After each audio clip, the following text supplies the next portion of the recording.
আল্লাহর নবী বললেন, হে দুনিয়ার মানুষ শোনো, হে আমার উম্মত উম্মতি, আজকে আমি জাবালে রাহমাত পাহাড়ে দাঁড়িয়ে বলছি যে জাবালে রাহমাত পাহাড়টা এত গুরুত্বপূর্ণ। আরাফাতের ময়দানে পাহাড়ে দোয়া চাইলেন, আমার আল্লাহ দোয়াটা কবুল করেন। আপনারা জানেন এই পাহাড়েই বসে বসে হযরতে আদম আলাইহিস সালাম দোয়া খানা করেছিলেন। আমার আল্লাহ হযরতে আদম নবীকে যখন জান্নাত থেকে বের করে শ্রীলঙ্কার সিংহল, ভাইরা আমার একটা পাহাড় আছে, ওই পাহাড়টার নাম হলো ভাই আমার, তারা বলে অ্যাডাম পাহাড়, আমরা বলি আদম পাহাড়।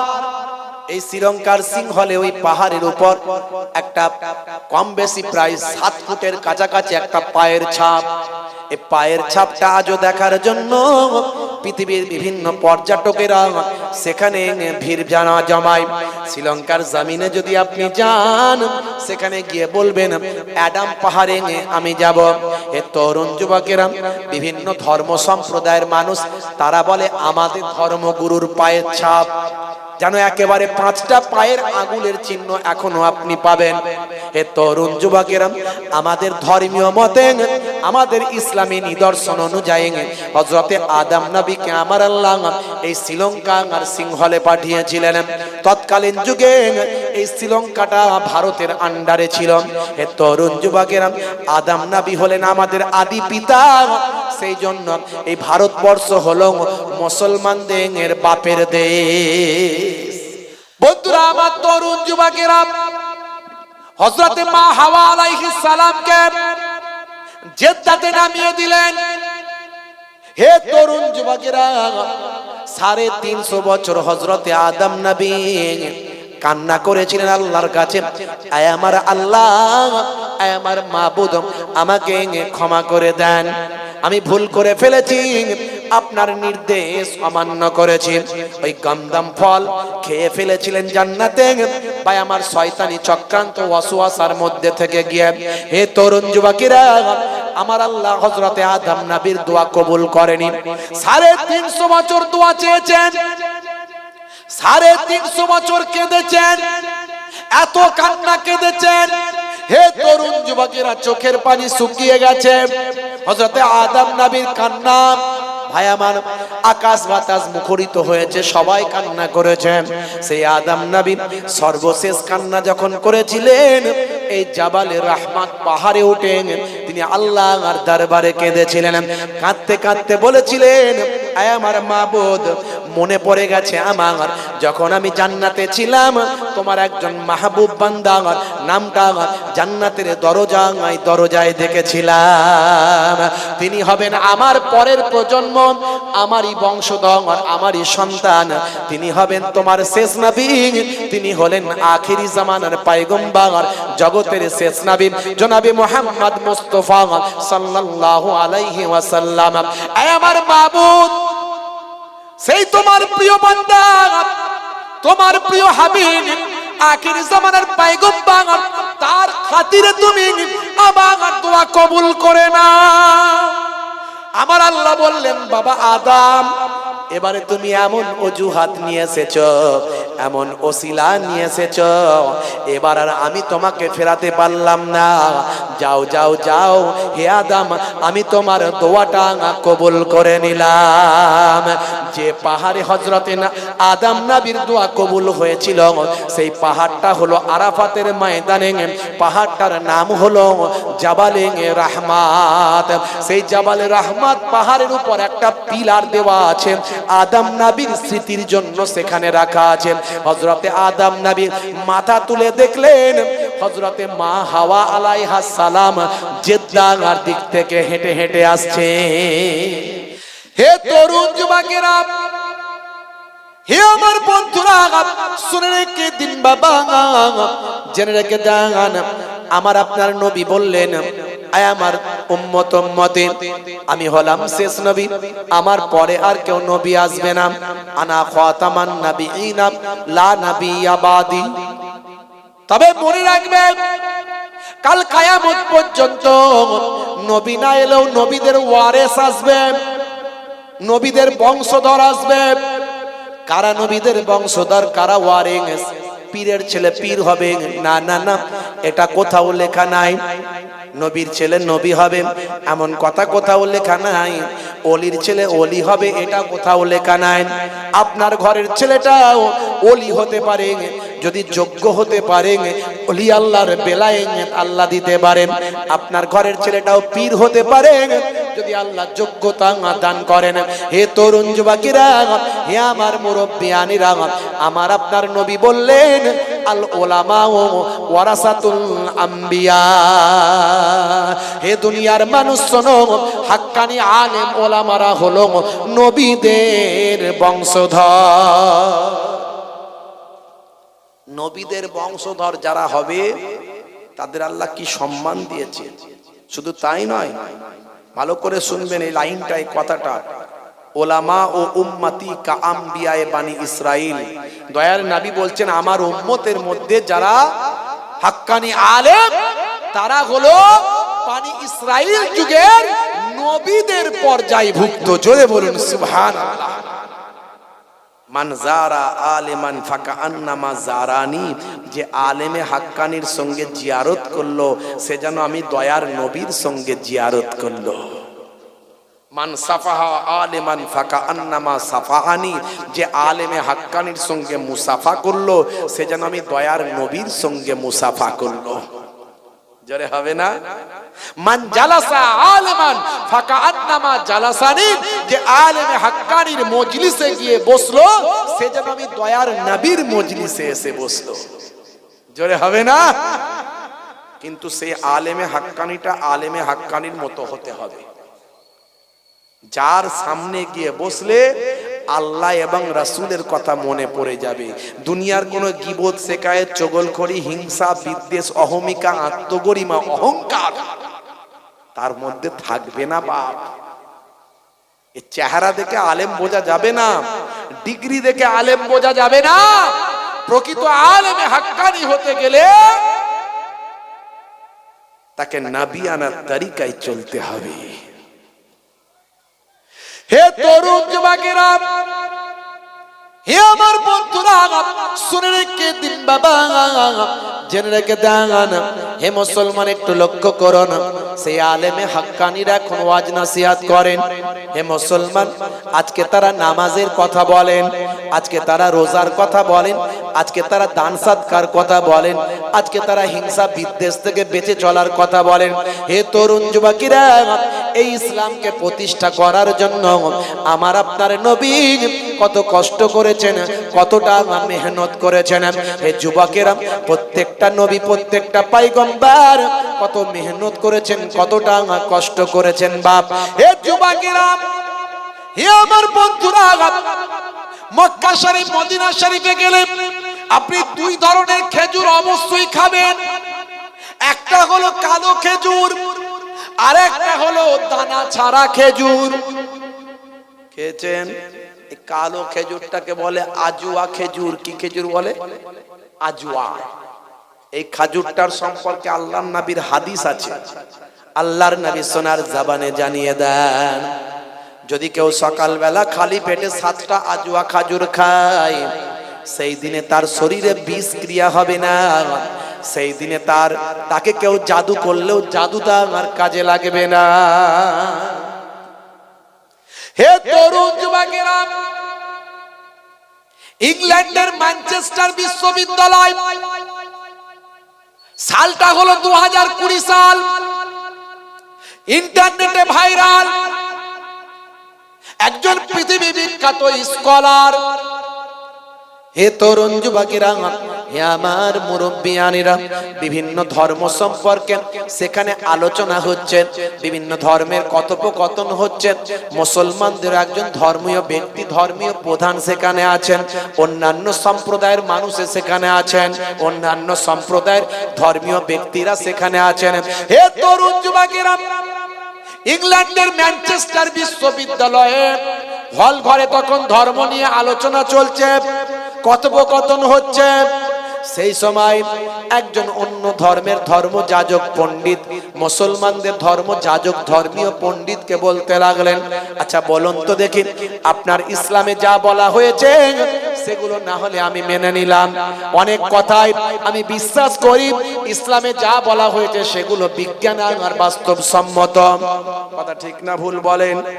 আমি এর আগে অনেক বলেছি, ইসলামে বলা হয়েছে ডান দিকে কাত হয়ে ঘুমাও, নবী বলেছেন ডান দিকে কাত হয়ে ঘুমাতে। আপনি যদি কয়েকদিন ডান দিকে কাত হয়ে ঘুমান, আপনার নার্ভটা অ্যাডজাস্ট হয়ে যাবে। আপনি মাত্র 21 দিন চেষ্টা করুন, 21 দিন পর থেকে আপনার নার্ভ অটোমেটিক, আপনার নার্ভ আপনাকে সুলি ডান দিকে কাত করে দেবে। 1450 বছর আগে নবী বললেন যখন তোমরা ঘুমাবে ডান দিকে কাত হয়ে ঘুমাবে। আজকের স্বাস্থ্য বিশেষজ্ঞরা বলেন বাম দিকে থাকে হার্ট। হার্টের কাজ কি? আমরা যে খাদ্যটা আমরা খাই, এই খাদ্যটা থেকে 3 ধরনের জিনিস তৈরি হয়। একটা হলো ব্লাড, খাবার থেকে ব্লাড তৈরি হচ্ছে। আমার আল্লাহর কুদরতি মেশিন সম্পর্কে যদি আপনি চিন্তা করেন, আপনি অবাক হয়ে যাবেন ভাই। আজকে আপনার চোখ আছে, আপনি কিছু ভাবছেন না, আপনার হাত আছে, আপনি কিছু ভাবছেন না। যার হাত নাই, যার চোখ নাই, তাকে জিজ্ঞাসা করুন। এই যে জিহবা, এই জিহবাতে 3 ধরনের স্বাদ পাওয়া যায়। আমি বলছি না, সায়েন্স বলছে, বিজ্ঞান বলছে, জিহবার এই ডগে অর্থাৎ সামনে যে টেস্ট পাবেন, মাঝখানে সেই টেস্টটা আপনি পাবেন না, হয়তো আমরা বুঝতে পারি না। আবার গোড়ার দিকে যে আমরা টেস্টটা পাই, সেই টেস্টটা আমরা এই ডগেতে আমরা পাই না। এ তরুণ যুবকেরা, আমার মুরব্বিয়ানেরা, আপনি মাঝে মাঝে চেষ্টা করবেন, দেখবেন সব ধরনের টেস্ট নিয়ে শুধু সামনেটা দিয়ে টেস্ট করবেন, দেখবেন আপনি অনেক কিছু টেস্টই আপনি পাবেন না। কারণ সেই খাবারটা যখন ভিতরে না যাবে ততক্ষণ পর্যন্ত সেই খাবারের স্বাদ আপনার ভিতরে আসবে না। হে তরুণ যুবকেরা, আমার আল্লাহ কি নিয়ামত করেছেন এই জিহ্বাকে। এক একটা জিনিস নিয়ে যদি গবেষণা করি আমরা অবাক হয়ে যাব বাবা মার। হে তরুণ যুবকেরা, খাদ্যটা আমাদের শরীরে যাওয়ার পর আমার আল্লাহ আপনার আমার ভিতরে এমন স্টমাক করেছেন, পাকস্থলীকে এমন ভাবে তৈরি করেছেন, মেশিন দিয়েছেন, সেই মেশিনে খাবারটাকে পিষে সেখান থেকে একটা ব্লাড তৈরি হয়ে যায়। এই ব্লাডটা তৈরি হয়ে আপনার আমার হার্টেতে চলে আসে। এই যে হার্ট, এই হার্টের কাজ কি? আবার হার্টের কাজ হলো সরু সরু যে তারগুলো আছে, তার আমাদের শরীরে তার আছে, এগুলোকে আমরা বলি শিরা, উপশিরা। এই তারের মাধ্যমে পায়ের নখ থেকে মাথার চুলের গোড়া পর্যন্ত এই হার্ট ব্লাডকে সাপ্লাই করে। যখন ব্লাড কমে যায় মানুষ শেষ। কথা ঠিক না ভুল? বলছে থ্যালাসেমিয়া হয়েছে। কেন রে ভাই? যে ব্লাড আর তৈরি হচ্ছে না। হে তরুণ যুবকেরা, হে আমার বন্ধুরা, এই হার্টের কাজ হলো ব্লাডকে পাম্পিং করে শরীরের বিভিন্ন অর্গানগুলোতে পৌঁছে দেওয়া। 1450 বছর আগে নবী বললেন যখন ঘুমাবে ডান দিকে কাত হয়ে ঘুমাও। স্বাস্থ্য বিশেষজ্ঞরা বলছে নবী তো ঠিক বলেছেন, কারণ বাম দিকে যদি কেউ কাত হয়ে ঘুমায় তাহলে হতে পারে তারা হার্টেতে প্রেসার পড়বে, হার্টেতে চাপ পড়লে ব্লাড সার্কুলেশন, ব্লাড পাম্পিং হতে অসুবিধা হবে। এর ফলে ঠিক মতো সার্ভিস হবে না, শরীরের বিভিন্ন অর্গানগুলোতে ব্লাড পৌঁছাবে না। এতে ভাই আমার প্যারালাইসিস হতে পারে, ব্লাড সার্কুলেশন বন্ধ হলে বিভিন্ন রোগ হতে পারে, অসুখ হতে পারে। হে তরুণ যুবকেরা, 1450 বছর আগে আল্লাহর নবী যা বলেছেন আজকের যুগে সব বিজ্ঞান আর বাস্তবতায় পরিণত হয়েছে। এরকম উদাহরণ আমি অনেক দিতে পারি, আপনাদের মাঝখানে এরকম উদাহরণ আমার অনেক আছে। তরুণ যুবকেরা, আর একটা উদাহরণ আমি আপনাদের মাঝখান থেকে দিই। সূরার নাম সূরা নাবা। এই সূরা নাবা যদি আপনি খোলেন, এখানে আমার আল্লাহ মানুষকে কি কি দান করেছেন, তার একটা ছোট্ট নমুনা এখানে আমার আল্লাহ তুলে ধরেছেন। আমার আল্লাহ মানুষকে কি কি নিয়ামত দিয়েছেন সেই নিয়ামতের কথাগুলো এখানে ছোট ছোট করে আমার আল্লাহ বলে দিয়েছেন। হে তরুণ যুবকেরা, সূরার নাম সূরা নাবা, আয়াত নাম্বার হলো 8, 9, 10। এগুলো যদি আপনি দেখেন পাবেন।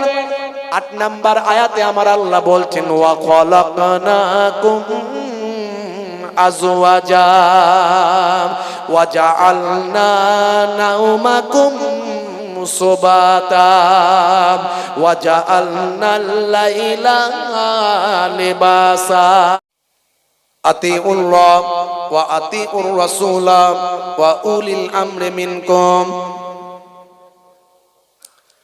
وقال الله تعالى أيضا في كتابه مخبرا وما رميت إذ رميت ولكن الله رمى.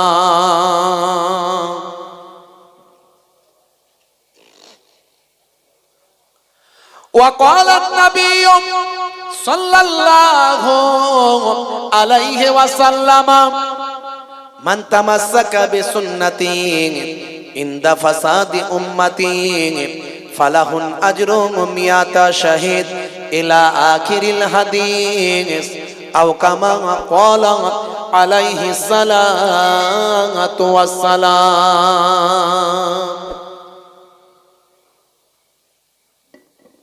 وقال النبي صلى الله عليه وسلم 7 تجري للعبد بعد موته وهو في قبره من علم علما أو كسر نهرا أو حفر بيرا أو غرس نخلا أو بنى مسجدا أو ورث مصحفا أو ترك ولدا يستغفر له بعد موته إلى آخر الحديث أو كما قال عليه الصلاة والتسليم.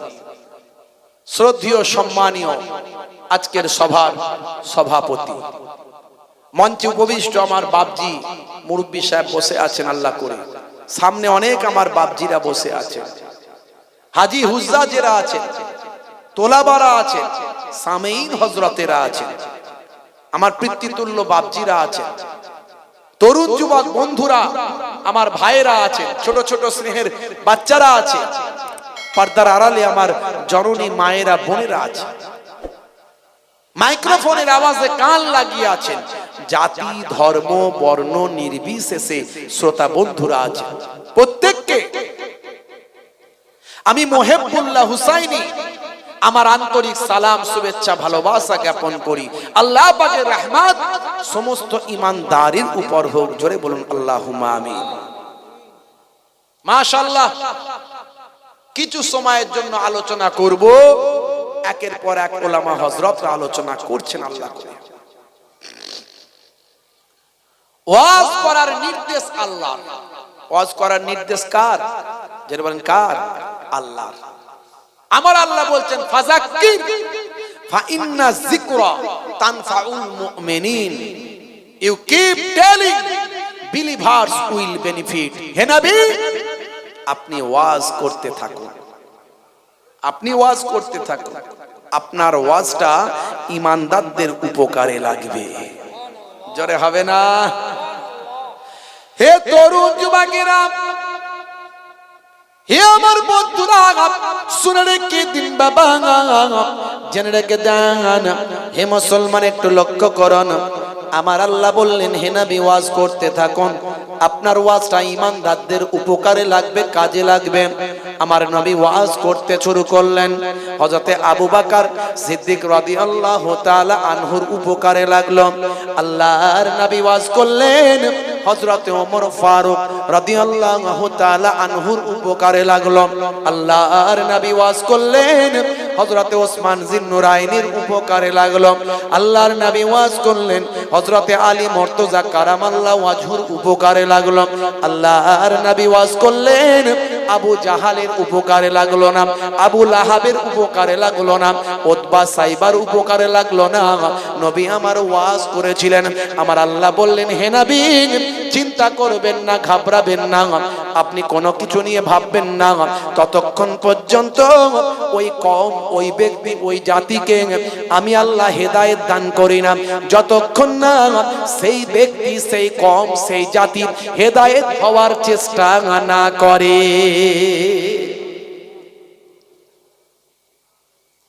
এর জন্য আমি বলি, আমি ওয়াজ করি 8 থেকে 38 যাদের বয়স 8 থেকে 38 তাদের কথায় আমি বারবার আসি, আর যাদের বয়স 38 থেকে 80 তাদের কথায় আমি কম কম আসি। তার কারণ হলো 60 বছর, 70 বছর, 50 বছর ধরে ওয়াজ শুনছে, কথা ঠিক না ভুল? 50 বছর ধরে ওয়াজ শুনছে, তার মানে হয় জান্নাতের টিকিটটা কেটেছে, শুধু কনফার্ম হতে বাকি আছে, না হলে জাহান্নামের টিকিট কেটেছে, কনফার্ম হতে বাকি আছে, ওয়েটিং লিস্টে ঝুলছে। ট্রেন যখন আসবে টিকিট তখন কনফার্ম হবে, হয় তুলে নিয়ে জান্নাতের দরজায় পৌঁছে দেবেন, আর না হলে টিকিট কনফার্ম করে জাহান্নামের দরজার ভিতর ঢুকিয়ে দেবেন। এর জন্য আমি যাদের বয়স 38 থেকে 80 তাদের কথাই কম আসি, যাদের বয়স 8 থেকে 38 তাদের কথাই বেশি আসি। কারণ যারা অনেক বছর ধরে ওয়াজ শুনছেন তারা হয় জান্নাতের টিকিটটা কেটেছে, না হলে জাহান্নামের টিকিটটা কনফার্ম করেছে, শুধু ওয়েটিং লিস্টে আছে। টিকিট কনফার্ম হলি আজরাইল ফারিস্তা আসবে, গাড়িতে তুলে নিয়ে বেরিয়ে যাবে, কথা ঠিক না ভুল বলে? 50 বছর, 40 বছর, 30 বছর ওয়াজ শুনছে, এখনো যদি চাচা হেদায়েত না হয় তাহলে কি বুঝতে হবে? গোলমাল। ও টিকিট কোথায় কনফার্ম করেছে, তবে অ্যাক্সিডেন্টলি কোনো ঘটনা ঘটতে পারে। বিশার হাফি আল্লাহর নাম বিসমিল্লাহ শরীফ তুলে নিয়ে আল্লাহর ওলি হয়েছিল, এটা অ্যাক্সিডেন্ট। এটা কি? এটা হলো ব্যতিক্রমী, এক্সেপশন, তাকে আল্লাহ কবুল করেছিলেন। আর সোজা রাস্তা যেটা নরমাল ওয়ে, সেটা হলো তুমি ইমানদার হও, নামাজি হও, সুন্নতওয়ালা হও, দিনের পথে থাকো, ইনশাআল্লাহ জান্নাতের প্রতি আশা ভরসা রাখো। জোরে বলুন সুবহানাল্লাহ। এটা হলো নরমাল ওয়ে, নরমাল রাস্তা। আর বিশার হাফির ঘটনাটা, এটা হলো এক্সেপশন, ব্যতিক্রম। সেই জন্য 60 বছর ওয়াজ শুনছে চাচা, যদি এখনো হেদায়েত না হয় তাহলে কিন্তু গন্ডগোল আছে। হে তরুণ যুবকেরা, হে আমার বন্ধুরা, শুনে রেখে দিন বাবা, জেনে রেখে দেন। আমি এর জন্য বলি, কোম্পানি যখন কোনো প্রোডাক্ট মার্কেটে লঞ্চ করে, সঙ্গে একটা পুস্তিকা দেয়। মোবাইলটা কিনেছেন, পুস্তিকা পেয়েছেন, এসি কিনেছেন, পুস্তিকা পেয়েছেন, ফ্রিজ কিনেছেন, পুস্তিকা পেয়েছেন। হে তরুণ যুবকেরা, ওই পুস্তিকাতে লেখা থাকে প্রোডাক্টটা কেমন ভাবে ব্যবহার করবেন। আমার আল্লাহ আজ থেকে কম বেশি 9000 বছর আগে পৃথিবীর বুকে প্রথম মানুষ সৃষ্টি করলেন। এই মানুষ কেমন ভাবে জীবন যাপন করবে, এই মানুষ নামক প্রোডাক্টটা কেমন ভাবে ব্যবহার হবে, আমার আল্লাহ যুগে যুগে এক একটা পুস্তিকা দিয়েছেন। হযরতে আদম নবীকে সৃষ্টি করেন, তার আল আওলাদ, সন্তান সন্ততি মানুষ তৈরি করেন। আদম নবীর কাছে আমার আল্লাহ সাহিফা দিলেন, ইব্রাহিম নবীর কাছে সাহিফা দিলেন, মুসা নবীর কাছে তাওরাত দিলেন, দাউদ নবীর কাছে জাবুর দিলেন, ঈসা নবীর কাছে ইনজিল দিলেন। আর আমাদের নবীর কাছে যে কিতাবটা দিয়েছেন, সেই কিতাবটার নাম হলো আল কোরআন। জোরে হবে না? আগের কিতাবগুলোকে তারা বিকৃত করে ফেলেছে নিজেদের সুবিধার্থে।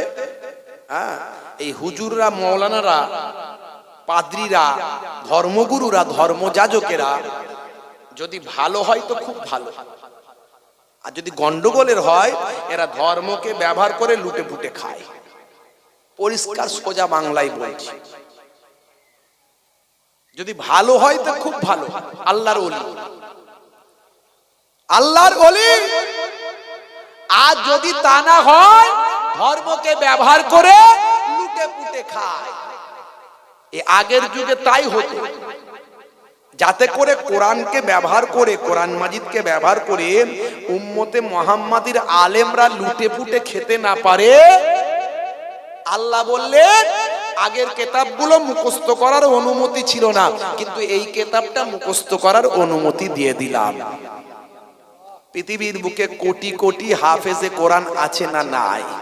যারা বলেন, যারা মনে করছে ইসলামকে মিটিয়ে দেবে, কোরআনকে নাকি ধ্বংস করে দেবে, বন্ধ করে দেবে, ব্যান্ড করে দেবে, তারা দিবা স্বপ্ন দেখছে। কথা ঠিক না ভুল? তারা দিনের বেলা স্বপ্ন দেখছে। হতে পারে কোন একটা জায়গা থেকে কোরআনকে ব্যান্ড করে দিল, তার মানে পৃথিবী থেকে ব্যান্ড হবে না। হতে পারে কোন একটা জায়গার সব কোরআন মাজিদ গুলোকে নিয়ে আরব সাগরে ফেলে দিল, তার মানে কোরআন মাজিদ পৃথিবী থেকে হারিয়ে যাবে না। একজনও যদি হাফেজে কোরআন জিন্দা থাকে, পরের দিন আবার সে মুখে বলবে, কম্পিউটারে প্রিন্ট হয়ে কোটি কোটি কপি পৃথিবীর এক প্রান্ত থেকে অপর প্রান্তে ছড়িয়ে যাবে।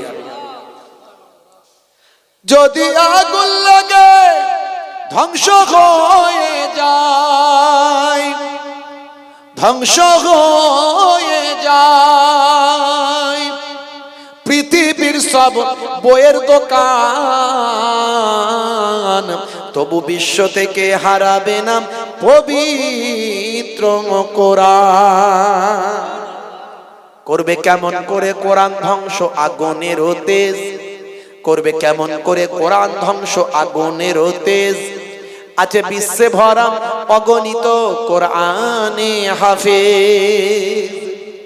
তারা ছাপে আসমানি গ্রন্থ, তারা ছাপে আসমানি গ্রন্থ, বাঁচাবে ইসলামের সম্মান, তবু বিশ্ব থেকে হারাবে না পবিত্র কোরআন। জোরে হবে না?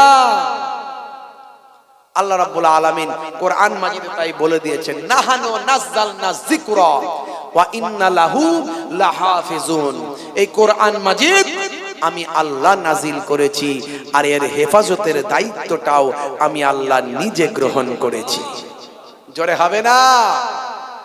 হে তরুণ যুবকেরা, হে আমার বন্ধুরা, হে আমার মুরব্বিয়ানেরা, সেই কোরআন মাজিদ আমার নবী উম্মতে মুহাম্মাদীকে দিলেন, দিয়ে বললেন, হে উম্মতে মুহাম্মাদী, শুনে রেখে দাও, জেনে রেখে দাও, তোমাদের কাছে আমি আল্লাহ বড় একটা নিয়ামত দান করে দিলাম। আল্লাহর নবী এক সময় মহান রব্বুল আলামিন আল্লাহ তাআলাকে বলতে লাগলেন, আল্লাহ সমস্ত নবীদেরকে আপনি কয়েকটা করে মুজিজা দিয়েছেন, কয়েকটা করে অলৌকিক শক্তি দিয়েছেন। হযরতে মূসা আলাইহিস সালামকে আপনি হাতের লাঠিটা ছাড়লে বিরাট সর্প হয়ে যায়। হযরতে মূসা নবীর হাতটা গোল করে ঘোরালে সূর্যের মতো আলো হয়। হযরতে ঈসা রূহুল্লাহকে আপনি 5টা মুজিজা দিয়েছিলেন। হযরতে ঈসা রূহুল্লাহ কোন জন্মান্ধ ব্যক্তির চোখে যদি হাতটা বুলিয়ে দিত, সঙ্গে সঙ্গে চোখটা তার আমার আল্লাহ ফিরিয়ে দেন। হে তরুণ যুবকেরা, হযরতে ঈসা রূহুল্লাহ কোন কুষ্ঠরোগী মানুষের শরীরে হাত বোলালে কুষ্ঠরোগ ভালো হয়ে যায়। কোন ব্যক্তির বাড়িতে কি রান্না হয়েছে খবরটা আমার আল্লাহ হযরতে ঈসা নবীকে জানিয়ে দেন। হযরতে ঈসা নবী যখন কোন মাটি দিয়ে, বালি দিয়ে কোন আমার পশু পাখি তৈরি করতেন, ওই মাটির তৈরি পশু পাখিটাতে তিনি রূহটা দান করতে পারতেন। মাটির তৈরি পশু পাখিটা হযরতে ঈসা নবী যখন রূহটা দান করতেন, আল্লাহর ইসমে আজম পরে যখন ফুঁক দিতেন, সঙ্গে সঙ্গে মাটির তৈরি ওই পশু পাখি জিন্দা জীবিত হয়ে ছুটতে থাকত। শুধু তাই নয়, বহু পুরানো হলেও কোনো কঙ্কাল, কোনো মানুষের দেহ, কোনো মৃত ব্যক্তি, কোনো পুরানো কবর, এই কবরের ধারে গিয়ে ইসমে আজম পড়ে যখন হযরতে ঈসা রুহুল্লাহ দোয়া চাইতেন, ওই কবরবাসী, ওই কঙ্কাল পশু পাখি যাই থাকুক না কেন, মানুষ হোক না কেন, জিন্দা জীবিত হয়ে দাঁড়িয়ে যেত। ঈসা রুহুল্লাহকে আল্লাহ 5টা মুজিজা দিয়েছেন। আমাদের নবী পাক আল্লাহকে বলেন, আল্লাহ তুমি তো আমাকে এত সম্মান দিয়েছো, আখিরি জামানার পয়গম্বর বানিয়েছো, রাহমাতুল লিল আলামিন করেছো, শেষ নবী বানিয়েছো, হাবিবুল্লাহ করেছো, তো আমাকে কি মুজিজা দিয়েছো, আমার কি অলৌকিক ক্ষমতা দিয়েছো? আল্লাহ বললেন, হে নবী, হে আমার হাবিব, হে আখিরি জামানার পয়গম্বর, হে জগতের শেষ নবী, হে আমার বন্ধু, শুনে রেখে দেন, আমি আপনাকে যা দিয়েছি অন্য কোন নবীকে সেটা আমি দিই নাই। আল্লাহ বললেন, হে নবী শুনুন কি দিয়েছি। যত নবী পয়গম্বর আমি পাঠিয়েছি, প্রত্যেকটা নবী পয়গম্বর ইন্তেকাল করার পরে তাদের মুজিজাও চলে যাবে। তারাও পৃথিবী থেকে বিদায় নিলে তাদের মুজিজা অলৌকিক ক্ষমতাও বিদায় নেবে। কিন্তু মনে রাখবেন, হে নবী আখিরি জামানার পয়গম্বর আমার হাবিব, শুনে রেখে দেন, আপনি পৃথিবী থেকে বিদায় নিলেও আপনার মুজিজা কিয়ামত পর্যন্ত চলবে। সবচেয়ে বড় আপনার মুজিজা হলো আপনার নামের সঙ্গে আমি আল্লাহ আমার নামটা আপনার নামের সঙ্গে আমার নামের সঙ্গে একসঙ্গে জুড়ে দিয়েছি। লা ইলাহা ইল্লাল্লাহু মুহাম্মাদুর রাসূলুল্লাহ সাল্লাল্লাহু আলাইহি ওয়াসাল্লাম। আর আপনার সবচেয়ে বড় মুজিজা হলো আল কোরআন। জোরে বলুন সুবহানাল্লাহ। পৃথিবীর বুকে এমন একটা কিতাব দেখান তো, যে কিতাবটা 1450 বছর ধরে অক্ষত অবস্থায় আছে, দেখাতে পারবেন? না, আমার জানা নাই, আপনার জানা থাকলে আপনি আমাকে বলবেন যে 1450 বছর ধরে একটা অক্ষর, একটা লাইন, একটা শব্দ পৃথিবীর কোনো মানুষ পরিবর্তন করতে পারেনি। এমন একটা কিতাবের নাম যদি জানা থাকে আমাকে বলবেন। আমার জানা নাই, আমি জানতে পারলে পরের দিন থেকে ওটাও প্রচার করব। আমার জানা আছে only one book in the world, সারা পৃথিবীর বুকে একটাই কিতাব যার একটা অক্ষর, একটা লাইন, একটা শব্দ, একটা হরফকে কেউ পাল্টাতে পারেনি। দিস নেম ইজ আল কোরআন। জোরে বলুন সুবহানাল্লাহ। হে তরুণ যুবকেরা, হে আমার বন্ধুরা, শুনে রেখে দিন বাবা, জেনে রেখে দেন। সেই নবী বললেন, হে দুনিয়ার মানুষ শুনে রেখে দাও, 500 বছর কোন নবী ছিল না। হযরতে ঈসা নবী আকাশে উঠে গেছেন, আর আমি নবী আখিরি জামানার পয়গম্বর পৃথিবীতে এসেছি। এই গ্যাপটা কিছু কম বেশি প্রায় 500 বছর। এই 500 বছরে নবী ছিল না। 500 বছরে নবী না থাকার কারণে মানুষ পথ হারা হয়েছিল।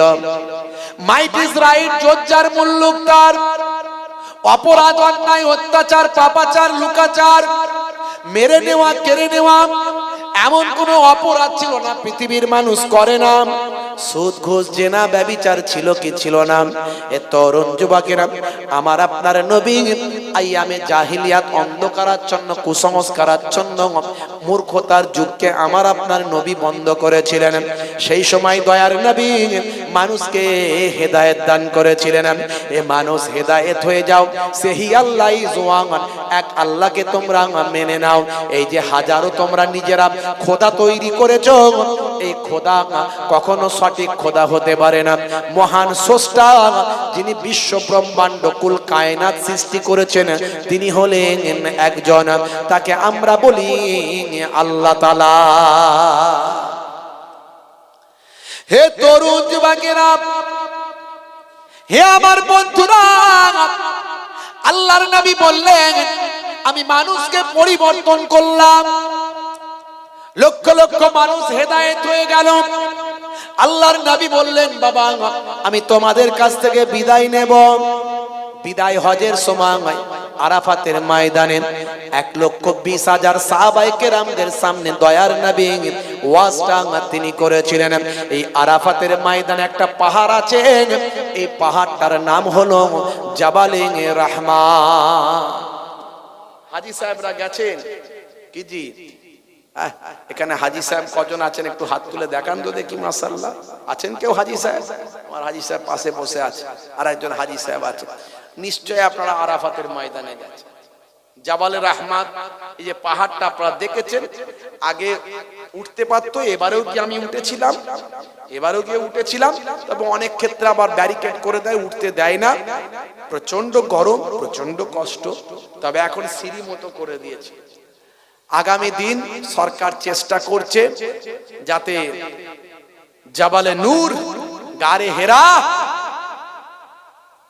জাবালে সুর, গারে সুর, এই যে সুর গুহা, তারপরে এই যে হেরা পর্বত, এগুলোতে যাতে সব মানুষ উঠতে পারে তার জন্য ওখানে রোপওয়ে করে দিচ্ছে। রোপওয়ে, রোপওয়ে মানে বুঝতে পারছেন তো, ওই যে একটা তার সিস্টেমে একটা ঝুলে ঝুলে গাড়ির মতো যায় না, এখানে চাপবে আর ওখানে গিয়ে নামবে, এই সিস্টেম গুলো করছে। আমরা পায়ে হেঁটে উঠেছি জাবালে নূর, মানে গারে হেরা, হেরা পর্বত, সুর গুহা, বুঝতে পারছেন? এগুলো উঠতে 4-5 ঘন্টা করে সময় লাগে, অনেক অনেক কষ্ট। কষ্ট করে উঠে আর ওই জায়গাগুলো দেখার মজাই আলাদা।